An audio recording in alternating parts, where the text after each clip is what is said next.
Trump deadline, ಪಾಕಿಸ್ತಾನದ master stroke ಮತ್ತು ವಿಶ್ವ ಗುರುವಿನ ಡಿಪ್ಲೊಮಸಿಯ ಹೀನಾಯ ಸೋಲು. ನಮಸ್ಕಾರ ಗೆಳೆಯರೆ, ಫಸ್ಟ್ ಕನ್ನಡಕ್ಕೆ ಸ್ವಾಗತ. ಇದು ಎಡಿಟರ್ ಸ್ಪೆಷಲ್. ಫ್ರೆಂಡ್ಸ್, ಜಸ್ಟ್ ಒಂದು ಕ್ಷಣ ಕಣ್ಮುಚ್ಚಿ ಇಮ್ಯಾಜಿನ್ ಮಾಡಿ. ನೀವು ಆರಾಮಾಗಿ ಮಲಗೋಕೆ ಹೋಗ್ತೀರಾ. ಬೆಳಿಗ್ಗೆ ಎದ್ದು ಫೋನ್ ನೋಡುವಷ್ಟರಲ್ಲಿ ಇಡೀ ಜಗತ್ತು ಮೂರನೇ ಮಹಾಯುದ್ಧದ ಬೆಂಕಿಗೆ ಬಿದ್ದಿರುತ್ತೆ.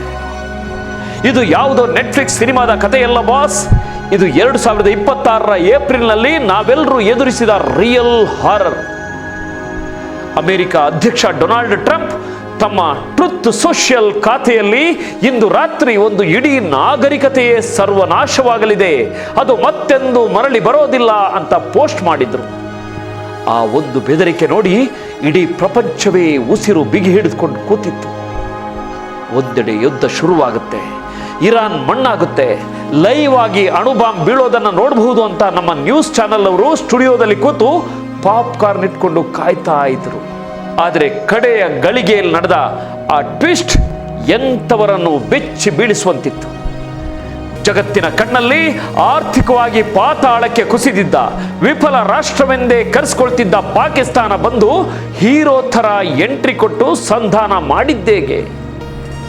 ಡಿಪ್ಲೊಮಸಿಯಲ್ಲಿ ವಿಶ್ವಗುರು ಅಂತ ಬೆನ್ನು ತಟ್ಟಿಕೊಳ್ಳುತ್ತಿದ್ದ ನಮ್ಮ ಭಾರತ ಇದೇ ಬಿಕ್ಕಟ್ಟಿನಲ್ಲಿ ಸೈಲೆಂಟ್ ಆಗಿ ನಿಂತು ಜಗತ್ತಿನ ಮುಂದೆ ನಗೆಪಾಟಿಲಿಗೆ ಈಡಾಗಿದ್ದೆಲ್ಲಿ?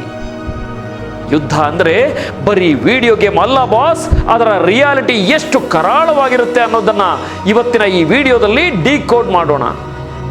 ವಿಡಿಯೋ ಕೊನೆವರೆಗೂ ನೋಡಿ, ಯಾಕಂದ್ರೆ ಈ ಸತ್ಯ ನಿಮಗೆ ಯಾವ ನ್ಯೂಸ್ ಚಾನೆಲ್ ಸಿಗಲ್ಲ. ಆಪರೇಷನ್ ಎಪಿಕ್ ಫ್ಯೂರಿ ಮತ್ತು ರಕ್ತ ಸಿಕ್ತ ಇರಾನ್ ಕಥೆ ಶುರುವಾಗೋದು ಫೆಬ್ರವರಿ 28, 2026ರಂದು. ಅಮೆರಿಕ ಮತ್ತು ಇಸ್ರೇಲ್ ಆಕ್ಯುಪೈಡ್ ಪ್ಯಾಲೆಸ್ಟೈನ್ ಸೇರ್ಕೊಂಡು ಇರಾನ್ ಮೇಲೆ ಆಪರೇಷನ್ ಎಪಿಕ್ ಫ್ಯೂರಿ ಮತ್ತು ಆಪರೇಷನ್ ರೋರಿಂಗ್ ಲಯನ್ ಹೆಸರಿನಲ್ಲಿ ಭೀಕರ ದಾಳಿ ಶುರು ಮಾಡಿತು. ಬರೋಬ್ಬರಿ 1200ಕ್ಕೂ ಹೆಚ್ಚು ಬಾಂಬ್ಗಳು ಇರಾನ್ ಮೇಲೆ ಬಿದ್ದವು. ದಾಳಿಯ ಮೊದಲ ಹಂತದಲ್ಲೇ ಇರಾನ್ನ supreme leader Ayatollah Sayyid Ali Khamenei ಸೇರಿದಂತೆ 40ಕ್ಕೂ ಹೆಚ್ಚು ಟಾಪ್ ನಾಯಕರನ್ನು ಒಂದೇ ಏಟಿಗೆ ಹತ್ಯೆ ಮಾಡಲಾಯಿತು. ಆದರೆ ಯುದ್ಧ ಅಂದಮೇಲೆ ಸಾಯೋದು ಕೇವಲ ರಾಜಕಾರಣಿಗಳ, ಸೇನೆಯವರ? ಇಲ್ಲವೇ ಇಲ್ಲ. ಬಲಿಯಾಗೋದು ಮುಗ್ಧ ಜನ. ನಿಮಗೆ ಮಿನಾಬ್ ಅನ್ನೋ ಜಾಗದ ಕತೆ ಹೇಳ್ತೀನಿ ಕೇಳಿ. ಅಲ್ಲಿ ಶಜರೆ ತೈಹೆಬೆ ಅನ್ನೋ ಒಂದು ಹೆಣ್ಣು ಮಕ್ಕಳ ಶಾಲೆ ಇತ್ತು. ಅಮೆರಿಕ ಹಾರಿಸಿದ ಟೋಮಹಾಕ್ ಮಿಸೈಲ್ ನೇರವಾಗಿ ಆ ಶಾಲೆಯ ಮೇಲೆ ಬಿದ್ದ ಪರಿಣಾಮ 175ಕ್ಕೂ ಹೆಚ್ಚು ಮುಗ್ಧ ಮಕ್ಕಳು ಉಸಿರು ಚೆಲ್ಲಿದ್ರು. ಆ ಪುಟ್ಟ ಮಕ್ಕಳ ಛಿದ್ರವಾದ ದೇಹಗಳನ್ನು ನೋಡಿ ವಿಶ್ವಸಂಸ್ಥೆಯ ಮಾನವ ಹಕ್ಕುಗಳ ಮುಖ್ಯಸ್ಥ ವೋಲ್ಕರ್ ಟರ್ಕ್ ಇದು ಅಂತಾರಾಷ್ಟ್ರೀಯ ಕಾನೂನಿನ ಉಲ್ಲಂಘನೆ, ಇದರ ತನಿಖೆ ಆಗಬೇಕು ಅಂತ ಆಗ್ರಹಿಸಿದ್ರು. ಇಷ್ಟಕ್ಕೆ ನಿಲ್ಲಲಿಲ್ಲ. ಟೆಹರಾನ್ನ ಐತಿಹಾಸಿಕ ಗಾಂಧಿ ಆಸ್ಪತ್ರೆ ಮೇಲೂ ಬಾಂಬ್ ಹಾಕಿದ್ರು. ಆಸ್ಪತ್ರೆಯ ಒಳಗಿದ್ದ ರೋಗಿಗಳ ವೀಲ್ ಚೇರ್ಗಳು, ಬೆಡ್ಗಳು, ಅವಶೇಷಗಳ ಅಡಿಯಲ್ಲಿ ಹೂತು ಹೋದ ವಿಡಿಯೋಗಳು ಹೊರಬಂದು. ವಿಶ್ವ ಆರೋಗ್ಯ ಸಂಸ್ಥೆಯ ಮುಖ್ಯಸ್ಥ ಟೆಡ್ರೋಸ್ ಅವರು ಆಸ್ಪತ್ರೆಗಳ ಮೇಲಿನ ದಾಳಿಯನ್ನು ಸಹಿಸಲು ಸಾಧ್ಯವಿಲ್ಲ ಅಂತ ಖಂಡಿಸಿದರು. ಯುನೆಸ್ಕೋ ಮಾನ್ಯತೆ ಪಡೆದ ಪ್ರಾಚೀನ ಅರಮನೆ, ಮಾರ್ಕೆಟ್ಗಳು ಯಾವುದನ್ನು ಬಿಡದೆ ಧ್ವಂಸ ಮಾಡಿದರು. ಕೇವಲ ಕೆಲವೇ ದಿನಗಳಲ್ಲಿ 2076ಕ್ಕೂ ಹೆಚ್ಚು ನಾಗರಿಕರು ಪ್ರಾಣ ಕಳ್ಕೊಂಡ್ರು. ಇದು ಕೇವಲ ಮಿಲಿಟರಿ ಅಟ್ಯಾಕ್ ಆಗಿರಲಿಲ್ಲ, ಬದಲಾಗಿ ಅಂತಾರಾಷ್ಟ್ರೀಯ ಕಾನೂನುಗಳ ಪ್ರಕಾರ ಸ್ಪಷ್ಟವಾಗಿ ಇದೊಂದು ವಾರ್ ಕ್ರೈಮ್ ಆಗಿತ್ತು. ಇರಾನ್ ತಿರುಗೇಟು ಮತ್ತು ಜಾಗತಿಕ ಹಾಹಾಕಾರ. ಅಮೆರಿಕ ಹೊಡೆದರೆ ಇರಾನ್ ಸುಮ್ಮನೆ ಪೆಟ್ಟಿನೋಕೆ ರೆಡಿ ಇರಲಿಲ್ಲ. ಅವರಿಗೂ ಗೊತ್ತಿತ್ತು ಅಮೆರಿಕದ ಮಿಲಿಟರಿ ಎದುರು ನೇರವಾಗಿ ಗೆಲ್ಲೋಕೆ ಸಾಧ್ಯವಿಲ್ಲ ಅಂತ. ಅದಕ್ಕೆ ಅವರು ತಮ್ಮ ಬ್ರಹ್ಮಾಸ್ತ್ರ ತೆಗೆದರು. ಅವರು ಮಾಡಿದ್ದೇನು ಗೊತ್ತಾ? ನೇರವಾಗಿ ಜಾಗತಿಕ ತೈಲ ಪೂರೈಕೆಯ ಜೀವನಾಡಿಯಾದ ಹಾರ್ಮುಜ್ ಜಲಸಂಧಿಯನ್ನು ಬ್ಲಾಕ್ ಮಾಡಿದರು. ಜಗತ್ತಿನ 20% ಪೆಟ್ರೋಲಿಯಂ ಸಾಗುವ ದಾರಿ ಅದು. ಅದನ್ನು ಬ್ಲಾಕ್ ಮಾಡಿ ಹೊಸ ರೂಲ್ಸ್ ತಂದರು. ಅಲ್ಲಿಂದ ಹೋಗೋ ಪ್ರತಿಯೊಂದು ಹಡಗು ಚೀನಿ ಕರೆನ್ಸಿಯಲ್ಲಿ ಅಂದರೆ ಯುವಾನ್ನಲ್ಲಿ ಟೋಲ್ ಕಟ್ಟಬೇಕು ಅಂತ ಆದೇಶ ಹೊರಡಿಸಿದ್ರು. ಇದರ ಎಫೆಕ್ಟ್ ಏನಾಯಿತು? ಇಡೀ ಜಗತ್ತಿನಲ್ಲಿ ಪೆಟ್ರೋಲ್ ರೇಟ್ ಆಕಾಶ ಮುಟ್ಟಿತ್ತು. ಅರಬ್ ರಾಷ್ಟ್ರಗಳಿಗೆ ಬರೋಬ್ಬರಿ $120 ಬಿಲಿಯನ್ ನಷ್ಟವಾಯಿತು. ಅಮೆರಿಕ ಸೇನೆಗೂ $18 ಬಿಲಿಯನ್ ಖರ್ಚಾಯಿತು. ಇನ್ನು $200 ಬಿಲಿಯನ್ ಬೇಕು ಅಂತ ಪೆಂಟಗನ್ ಕೇಳಿತು. ಜಾಗತಿಕ ಆರ್ಥಿಕತೆ ಅಕ್ಷರಶಃ ನಡುಗಿ ಹೋಯಿತು. ನಮ್ಮ ಭಾರತದ ಕಥೆ ಮತ್ತು ಗೋಧಿ ಮೀಡಿಯಾದ ರಕ್ತದಾಹ. ಇದು ಅಮೆರಿಕ ಇರಾನ್ ಯುದ್ಧ ತಾನೇ, ನಮಗೇನು ಪ್ರಾಬ್ಲಮ್ ಅಂತ ನೀವು ಅಂದ್ಕೊಂಡ್ರೆ ಅದು ನಮ್ಮ ಬಹುದೊಡ್ಡ ತಪ್ಪು ಅಂತ ಎಲ್ರಿಗೂ ಈಗಾಗಲೇ ಅರ್ಥವಾಗಿದೆ. ಭಾರತ ತನ್ನ 90% ಕಚ್ಚಾ ತೈಲಕ್ಕೆ ಗಲ್ಫ್ ದೇಶಗಳನ್ನೇ ಡಿಪೆಂಡ್ ಆಗಿದೆ. ಹಾರ್ಮುಜ್ ಜಲಸಂಧಿ ಬಂದಾದ ತಕ್ಷಣ ನಮ್ಮಲ್ಲಿ LPG ಪೆಟ್ರೋಲ್ ಸಿಗದೆ ಹಾಹಾಕಾರ ಶುರುವಾಯಿತು. ಅದಕ್ಕಿಂತ ದೊಡ್ಡ ದುರಂತ ಅಂದರೆ ಗಲ್ಫ್ನಲ್ಲಿ ಕೆಲಸ ಮಾಡ್ತಿದ್ದ ನಮ್ಮವರು ಸುಮಾರು 2.2 ಲಕ್ಷ ಭಾರತೀಯರು, ಅಂದರೆ ನಿಮ್ಮಂಥ ಯುವಕರು ಒಂದೇ ರಾತ್ರಿಗೆ ಕೆಲಸ ಕಳ್ಕೊಂಡು ಉಸಿರು ಕೈಯಲ್ಲಿ ಹಿಡಿದು ತಾಯ್ನಾಡಿಗೆ ವಾಪಸ್ ಬಂದರು. ಇದರಿಂದ ಬರ್ತಿದ್ದ ಕೋಟ್ಯಂತರ ರೂಪಾಯಿ ರೆಮಿಟೆನ್ಸ್ ನಿಂತು ಹೋಯಿತು. ಕೇರಳ, UP, ತೆಲಂಗಾಣ ಮತ್ತು ತಮಿಳುನಾಡಿನ ಹಳ್ಳಿಗಳ ಆರ್ಥಿಕತೆ ಸಂಪೂರ್ಣವಾಗಿ ಕುಸಿಯಿತು. ರೂಪಾಯಿ ಮೌಲ್ಯ ಡಾಲರ್ ಎದುರು 94.78ಕ್ಕೆ ಪಾತಾಳ ಸೇರಿತು. ಆದರೆ ನಮ್ಮ ಜನರು ಎಷ್ಟು ಕಷ್ಟಪಡ್ತಿರುವಾಗ ನಮ್ಮ ಮೇನ್ ಸ್ಟ್ರೀಮ್ ನ್ಯೂಸ್ ಚಾನೆಲ್ಗಳು ಏನು ಮಾಡ್ತಾ ಇದ್ವು ಗೊತ್ತಾ? ಇದನ್ನೇ ಖ್ಯಾತ ಪತ್ರಕರ್ತ ರವೀಶ್ ಕುಮಾರ್ ಅವರು ಗೋಧಿ ಮೀಡಿಯಾ ಅಂತ ಕರೆದಿದ್ದು. ಸ್ಟುಡಿಯೋದಲ್ಲಿ ಕೂತು ನಕಲಿ ವಾರ್ ಸೈರನ್ ಹಾಕ್ಕೊಂಡು ಆನಿಮೇಷನ್ ಗ್ರಾಫಿಕ್ಸ್ ತೋರಿಸ್ತಾ ಯುದ್ಧವನ್ನ ಸೆಲೆಬ್ರೇಟ್ ಮಾಡ್ತಾ ಇದ್ದು. ಪಾಕಿಸ್ತಾನದ ಮೇಲೆ ಯಾರು ಯಾವಾಗ ಅಣುಬಾಂಬ್ ಹಾಕ್ತಾರೆ, ಇರಾನ್ ಯಾವಾಗ ಸರ್ವನಾಶ ಆಗುತ್ತೆ ಅಂತ ಬಾಯಲ್ಲಿ ಜೊಲ್ಲು ಸುರಿಸ್ತಾ ಕೂತಿದ್ವು. ಎಷ್ಟರ ಮಟ್ಟಿಗೆ ಅಂದರೆ ನ್ಯೂಸ್ ಪ್ಯಾನಲ್ಗೆ ವಿಜ್ಞಾನಿಗಳ ಬದಲಾಗಿ ಜ್ಯೋತಿಷಿಗಳನ್ನು ಕರ್ತಂದು ಚಂದ್ರಗ್ರಹಣದಿಂದಾಗಿ ಈ ಯುದ್ಧ ಆಗ್ತಿದೆ ಅಂತ ಚರ್ಚೆ ನಡೆಸಿದ್ವು. ಎಲ್ಲೋ ಒಂದೆರಡು ಗ್ಯಾಸ್ ಟ್ಯಾಂಕರ್ ಊರಿಗೆ ಬಂದಿದ್ದನ್ನೇ ಮೋದಿ ಸರ್ಕಾರದ ಅತಿ ದೊಡ್ಡ ವಿದೇಶಾಂಗ ಸಾಧನೆ, ಮಾಸ್ಟರ್ ಸ್ಟ್ರೋಕ್ ಅಂತ ಬಿಂಬಿಸಿ ಡಂಗುರ ಸಾರಿದ್ವು. ಫ್ರೆಂಡ್ಸ್, ಜರ್ನಲಿಸಮ್ ಅಂದರೆ ಶಾಂತಿ ಮತ್ತು ಸತ್ಯವನ್ನು ಬೆಂಬಲಿಸೋದು, ಮುಗ್ಧರ ಸಾವು ನೋವನ್ನು ಇಟ್ಕೊಂಡು TRP ವ್ಯಾಪಾರ ಮಾಡೋದಲ್ಲ. ಡಿಪ್ಲೊಮಸಿಯಲ್ಲಿ ಭಾರತದ ಮರ್ಯಾದೆ ಹರಾಜಾಗಿದ್ದೆಲ್ಲಿ? ಇದೆಲ್ಲದರ ಮಧ್ಯೆ ನಮ್ಮ ಫಾರಿನ್ ಪಾಲಿಸಿ ಎಲ್ಲಿ ಎಡವಿತು ಅನ್ನೋದು ಬಹಳ ಮುಖ್ಯ. ನಾವು ಜಗತ್ತಿಗೆ ಶಾಂತಿ ಪಾಠ ಮಾಡ್ತೀವಿ, ನಾವು ತಟಸ್ಥ ಅಂದರೆ ನ್ಯೂಟ್ರಲ್ ಅಂತ ಹೇಳ್ಕೊಂಡ್ವಿ. ಆದರೆ ಅಮೆರಿಕದ ದಾಳಿ ಶುರುವಾಗುವ ಕೇವಲ 2 ದಿನ ಮುಂಚೆ ನಮ್ಮ ಪ್ರಧಾನಿ ಇಸ್ರೇಲ್ ಆಕ್ಯುಪೈಡ್ ಪ್ಯಾಲೆಸ್ಟೈನ್ನಲ್ಲಿದ್ದರು. ನೆತನ್ಯಾಹು ಜೊತೆ ಕೈ ಕುಲುಕ್ತಿದ್ರು. ಯುದ್ಧ ಶುರುವಾದಾಗ ರಷ್ಯಾ, ಚೀನಾ, ಬ್ರೆಜಿಲ್ ತರಹದ ಬ್ರಿಕ್ಸ್ ರಾಷ್ಟ್ರಗಳು ಅಮೆರಿಕದ ದಾಳಿಯನ್ನು ತೀವ್ರವಾಗಿ ಖಂಡಿಸಿದ್ರೆ ಭಾರತ ಮಾತ್ರ ತುಟಿ ಬಿಚ್ಚಲಿಲ್ಲ. ಇರಾನ್ನ supreme leader Ayatollah Sayyid Ali Khamenei ಹತ್ಯೆಯಾದಾಗಲೂ ನಮ್ಮ ಸರ್ಕಾರ ಖಂಡಿಸಲಿಲ್ಲ. ಕೆಲವು ದಿನಗಳ ನಂತರ ನಮ್ಮ ಫಾರಿನ್ ಸೆಕ್ರೆಟರಿ ಹೋಗಿ ಸುಮ್ಮನೆ ಒಂದು ಪುಸ್ತಕಕ್ಕೆ ಸಹಿ ಹಾಕಿ ಬಂದರು. ಇಸ್ರೇಲ್ ಆಕ್ಯುಪೈಡ್ ಪ್ಯಾಲೆಸ್ಟೈನ್ ಜೊತೆಗಿನ ಸಂಬಂಧ ಹಾಳಾಗಬಾರ್ದು ನೋಡಿ, ಹಾಗಂತ ಗಾಜಾದಲ್ಲಿ ಇಸ್ರೇಲ್ ಆಕ್ಯುಪೈಡ್ ಪ್ಯಾಲೆಸ್ಟೈನ್ ದಾಳಿಗೆ ಬಲಿಯಾದ 6 ವರ್ಷದ ಬಾಲಕಿಯ ಕುರಿತಾದ the voice of Hind Rajab ಅನ್ನೋ ಡಾಕ್ಯುಮೆಂಟರಿಯನ್ನ ನಮ್ಮ ದೇಶದಲ್ಲಿ ಬ್ಯಾನ್ ಮಾಡಿದ್ರು. ಇದನ್ನ ವಿರೋಧ ಪಕ್ಷಗಳು ನೈತಿಕ ಹೇಡಿತನ, ಮೋರಲ್ ಕವರ್ಡೈಸ್ ಅಂತ ಕರೆದು. ಆದರೆ ಭಾರತದ ಅಸಲಿ ಮರ್ಯಾದೆ ಹರಾಜಾಗಿದ್ದು ಮಾರ್ಚ್ 4ರಂದು. ಇರಾನ್ನ ಯುದ್ಧ ನೌಕೆ IRIS ಡೇನಾ ಭಾರತದ ವಿಶಾಖಪಟ್ಟಣಂನಲ್ಲಿ ನಡೆದ ನೌಕಾ ಸಮರಾಭ್ಯಾಸದಲ್ಲಿ ಭಾಗವಹಿಸಿ ವಾಪಸ್ ಹೋಗ್ತಾ ಇತ್ತು. ಅದು ನಮ್ಮ ಅತಿಥಿ. ಆದರೆ ಅಮೆರಿಕದ ಜಲಾಂತರ್ಗಾಮಿಯೊಂದು ಶ್ರೀಲಂಕಾ ಕರಾವಳಿಯಿಂದ ಕೇವಲ 44 ನಾಟಿಕಲ್ ಮೈಲಿ ದೂರದಲ್ಲಿ, ಅಂದರೆ ನಮ್ಮದೇ ಹಿಂದೂ ಮಹಾಸಾಗರದಲ್ಲಿ ಆ ನೌಕೆಗೆ ಟಾರ್ಪೆಡೋ ಹೊಡೆದು ಮುಳುಗಿಸಿತು. ಪರಿಣಾಮ 87 ಇರಾನಿಯನ್ ನಾವಿಕರು ಸತ್ರು.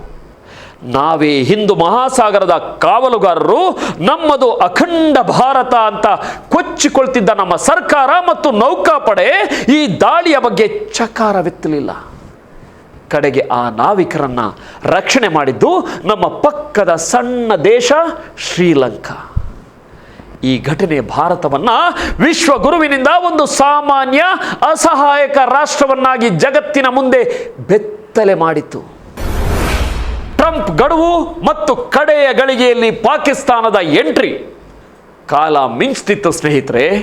ಏಪ್ರಿಲ್ 7 ಬಂತು. ಅಮೆರಿಕ ಅಧ್ಯಕ್ಷ ಡೊನಾಲ್ಡ್ ಟ್ರಂಪ್ ರಾತ್ರಿ 8 ಗಂಟೆಯ ಡೆಡ್ಲೈನ್ ಕೊಟ್ಟರು.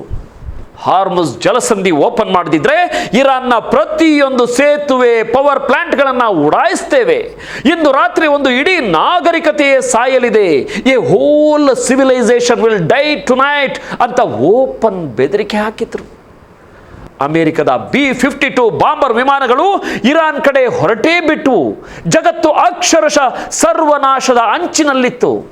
ಇತ್ತ ಕಡೆ ಇರಾನ್ ಜನತೆ ದೇಶದ ಪರ ನಿಂತಿದ್ರು. ಆ ದೇಶದ ಅಧ್ಯಕ್ಷರು ಸೇರಿದಂತೆ ಬರೋಬ್ಬರಿ 1,40,00,000ಕ್ಕೂ ಹೆಚ್ಚು ಜನ ಟ್ರಂಪ್ ಟಾರ್ಗೆಟ್ ಮಾಡಿದ್ದ ಬ್ರಿಡ್ಜ್ಗಳು, ಪವರ್ ಪ್ಲಾಂಟ್ಗಳ ಸುತ್ತುವರೆದು ಹ್ಯೂಮನ್ ಚೈನ್ ಕಟ್ಟಿ ಉಡಾಯಿಸೋದಾದ್ರೆ ನಮ್ಮನ್ನ ಉಡಾಯಿಸೋ ಅಂತ ಚಿಕ್ಕ ಪುಟ್ಟ ಮಕ್ಕಳು ಸೇರಿದಂತೆ ಇರಾನ್ ಬಾವುಟ ಹಿಡಿದು ಸಾವನ್ನ ಹೊತ್ತು ಹಾರಿ ಬರಲಿರುವ ಮಿಸೈಲ್ಗಳನ್ನು ಎದುರಿಸಲು ಎದೆಗೊಟ್ಟು ನಿಲ್ಲುವುದು ಸುಮ್ಮನೆ ಮಾತಲ್ಲ. ಅದಕ್ಕೆ ಬೇಕಿರೋದು ಛಲ. ಈ ನೆಲ ನಮ್ಮದು ಅನ್ನೋ ಅಭಿಮಾನ, ಮಮಕಾರ. ಈ ಮಮತೆ, ಅಭಿಮಾನ, ದೇಶಭಕ್ತಿಯೇ ಡೊನಾಲ್ಡ್ ಟ್ರಂಪ್ ಅನ್ನ ಎದೆಗುಂದುವಂತೆ ಮಾಡಿದ್ದು. ನೀವೊಂದು ಗಮನಿಸಿ, ಸೈರನ್ಗಳು ಮೊಳಗಿದಾಗ ಆಕ್ಯುಪೈಡ್ ಪ್ಯಾಲೆಸ್ಟೈನ್ನ ಜನಗಳು, ಮಂತ್ರಿಗಳು ಜೀವ ಉಳಿಸ್ಕೊಳ್ಳಿಕ್ಕೆ ಬಂಕರ್ಗಳನ್ನು ಹುಡ್ಕೊಂಡು ಹೊಡ್ತಿದ್ರು. ಅವರಿಗೆ ಬೇಕಿದ್ದದ್ದು ಒಂದು ಜನಾಂಗದ ಸಾವು ಮತ್ತು ಆಕ್ರಮಣ ಮನಸ್ಥಿತಿಯನ್ನು ತೃಪ್ತಿಪಡಿಸುವ ವಿಕೃತತೆ ಅಷ್ಟೇ. ಅದಕ್ಕಾಗಿ ಅವರು ಅದ್ಭುತವಾಗಿ ಕಟ್ಟಿ ನಿಂತಿದ್ದ ನಾಗರಿಕತೆಯನ್ನೇ ಬಲಿ ಕೊಡಲು ತಯಾರಿದ್ರು. ಯಾಕಂದ್ರೆ ಅವರಿಗೆ ಯಾವ ನೆಲವು ಸ್ವಂತದ್ದಲ್ಲ. ಹೋದ ನೆಲದಲ್ಲಿ ತಿನ್ನುವ ಅನ್ನಕ್ಕೆ ನಿಯತ್ತಾಗಿರದೆ ಅಲ್ಲಿನ ಜನರ ದಬ್ಬಾಳಿಕೆ ಮಾಡಿ ಬದುಕುವುದಷ್ಟೇ ಗೊತ್ತಿರೋದು. ಒನ್ಸ್ ಅಪಾನ್ ಎ ಟೈಮ್ ಚಕ್ರವರ್ತಿ ಅಲೆಕ್ಸಾಂಡರ್, ಚಂಗೇಶ್ ಖಾನ್ ನಂತವರೇ ದಂಡೆತ್ತಿ ಇರಾನ್ನ ಮೇಲೆ ಬಂದಾಗಲೇ ನಾಶವಾಗದ ಈ ನಾಗರಿಕತೆ ಈ ಪುಟುಗೋಸಿ ಟ್ರಂಪ್ನ ಬೆದರಿಕೆಗೆ ನಾಶವಾಗತ್ತಾ? No chance. ಇನ್ನು ವಿಷಯಕ್ಕೆ ಮರಳೋದಾದರೆ, ಡೆಡ್ಲೈನ್ ಮುಗಿಯೋಕೆ ಕೇವಲ 2 ಗಂಟೆ ಇತ್ತು. ಆಗ ಎಂಟ್ರಿ ಕೊಟ್ಟಿದ್ದೇ ಪಾಕಿಸ್ತಾನ. ಯಾರು ಯಾವತ್ತೂ ಊಹಿಸಿರದ ಟ್ವಿಸ್ಟ್ ಇದು. ಪಾಕಿಸ್ತಾನದ ಪ್ರಧಾನಿ ಶಹಬಾಜ್ ಶರೀಫ್ ಮತ್ತು army chief general awesome Munir America ಮತ್ತು ಇರಾನ್ ನಡುವೆ ರಾತ್ರೋರಾತ್ರಿ ತೆರೆಮರೆಯ ಸಂಧಾನ ನಡೆಸೇ ಬಿಟ್ರು. ಅಮೆರಿಕದ ಉಪಾಧ್ಯಕ್ಷ JD ವಾನ್ಸ್ ಅವರ ಜೊತೆ ಟೆಕ್ಸ್ಟ್ ಮೆಸೇಜ್ ಮೂಲಕ ಮಾತುಕತೆ ನಡೆಸಿ ಟ್ರಂಪ್ ಅವರನ್ನ ಕನ್ವಿನ್ಸ್ ಮಾಡಿ ಬಾಂಬ್ ಹಾಕೋದನ್ನ ತಡೆದ್ರು. ಶಹಬಾಜ್ ಶರೀಫ್ ಅವರು ಎಕ್ಸ್ನಲ್ಲಿ ರಾಜತಾಂತ್ರಿಕತೆಗೆ ಅವಕಾಶ ಕೊಡಿ ಅಂತ ಟ್ರಂಪ್ಗೆ ಬಹಿರಂಗ ಮನವಿ ಮಾಡಿದ್ರು. ಒಂದು ಕಡೆ ಪಾಕಿಸ್ತಾನ ಇಡೀ ಜಗತ್ತಿನ ಕಣ್ಣಲ್ಲಿ ಹೀರೋ ಆಗಿ ಮೆರೀತಿದ್ರೆ, ನಮ್ಮ ವಿದೇಶಾಂಗ ಸಚಿವ S ಜೈಶಂಕರ್ ಅವರು ಸರ್ವಪಕ್ಷ ಸಭೆಯಲ್ಲಿ ಮಾತಾಡ್ತಾ ಪಾಕಿಸ್ತಾನವನ್ನ ದಲಾಲ್ ಅಂದ್ರೆ ಬ್ರೋಕರ್ ರಾಷ್ಟ್ರ ಅಂತ ಕೀಳಾಗಿ ಜರೆದ್ರು. ಭಾರತದಂತಹ ದೊಡ್ಡ ರಾಷ್ಟ್ರದ ಮಂತ್ರಿಯೊಬ್ಬರು ಬಳಸಿದ ಈ ಭಾಷೆ ನಾವು ಡಿಪ್ಲೊಮಸಿಯಲ್ಲಿ ಎಷ್ಟು ಹತಾಶರಾಗಿದ್ದೆವು, ಸ್ಟ್ರಾಟಜಿಕ್ ಫ್ರಸ್ಟ್ರೇಷನ್ ಅನ್ನೋದನ್ನ ಜಗತ್ತಿಗೆ ತೋರಿಸ್ಕೊಡ್ತು.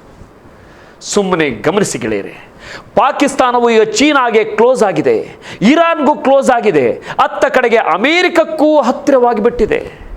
ಇರಾನ್ ಹಡಗನ್ನ ರಕ್ಷಿಸಿದ ಶ್ರೀಲಂಕಾ ಕೂಡ ಇರಾನ್ಗೆ ಆಪ್ತವಾಗಿದೆ. ಯುದ್ಧ ಶುರುವಾಗುವ 2 ದಿನಗಳ ಮೊದಲು ಆಕ್ಯುಪೈಡ್ ಪ್ಯಾಲೆಸ್ಟೈನ್ಗೆ ಹೋಗಿ ಫಾದರ್ಲ್ಯಾಂಡ್ ಅಂತ ಹೇಳಿ ಚಪ್ಪಾಳೆ ತಟ್ಟಿಸ್ಕೊಂಡು ಬಂದ ನಮ್ಮ ವಿಶ್ವ ಗುರುವೀಗ ತೂತು ಚಪ್ಪರದ ಕೆಳಗೆ ನಿಂತಿದ್ದಾರೆ.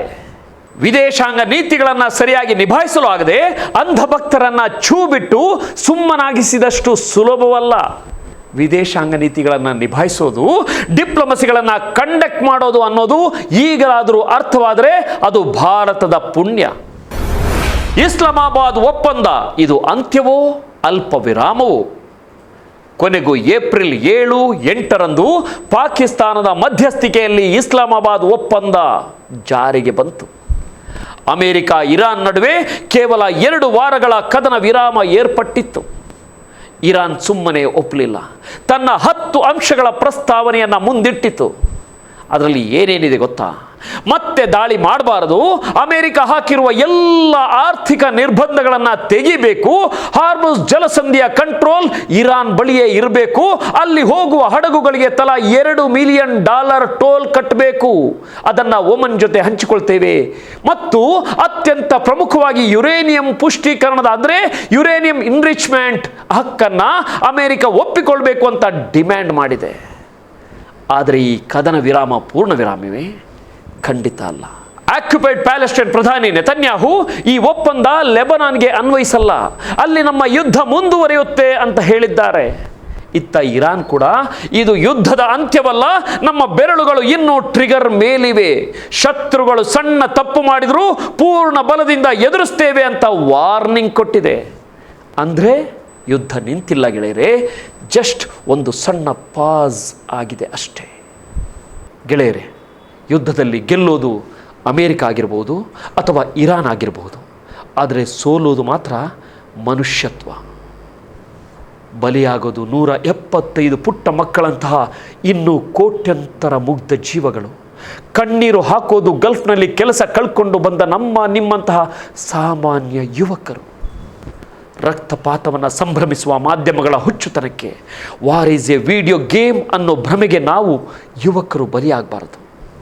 ನಾವು ಡಿಪ್ಲೊಮಸಿಯಲ್ಲಿ ಸೋತಿರಬಹುದು, ಆದರೆ ಮಾನವೀಯತೆಯಲ್ಲಿ ಸೋಲ್ಬಾರದು. ಈ 2 ವಾರಗಳ ಅಲ್ಪ ವಿರಾಮ ಪೂರ್ಣ ವಿರಾಮವಾಗಲಿ. ಈ ಜಗತ್ತು ಯುದ್ಧದ ಕಾರ್ಮೋಡದಿಂದ ಆಚೆ ಬಂದು ಶಾಂತಿ ಮತ್ತು ಅಭಿವೃದ್ಧಿಯ ಕಡೆಗೆ ಸಾಗಲಿ ಅನ್ನೋದೇ ನಮ್ಮೆಲ್ಲರ ಆಶಯ. ಇದೇ ರಿಯಾಲಿಟಿ.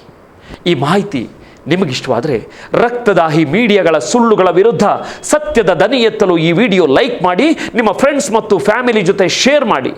ಹಾಗೆಯೇ ಯುದ್ಧದ ಬಗ್ಗೆ, ನಮ್ಮ ಮೀಡಿಯಾಗಳ ಬಗ್ಗೆ ನಿಮ್ಮ ಅನಿಸಿಕೆ ಏನು ಅಂತ ಕಮೆಂಟ್ ಬಾಕ್ಸ್ನಲ್ಲಿ ತಿಳಿಸೋದನ್ನು ಮರಿಬೇಡಿ. ಯಾಕಂದರೆ ಇದು ಕೇವಲ ಸುದ್ದಿ ಅಥವಾ ಸುದ್ದಿಯ ವಿಶ್ಲೇಷಣೆ ಅಲ್ಲ, ಇದೊಂದು ಚಳುವಳಿ. ನೋಡ್ತಾ ಇರಿ ಫಸ್ಟ್ ಕನ್ನಡ, ಆಗೋದಲ್ಲ ಒಳ್ಳೆಯದಕ್ಕೆ. ನಮಸ್ಕಾರ. ಜೈ ಹಿಂದ್, ಜೈ ಕರ್ನಾಟಕ.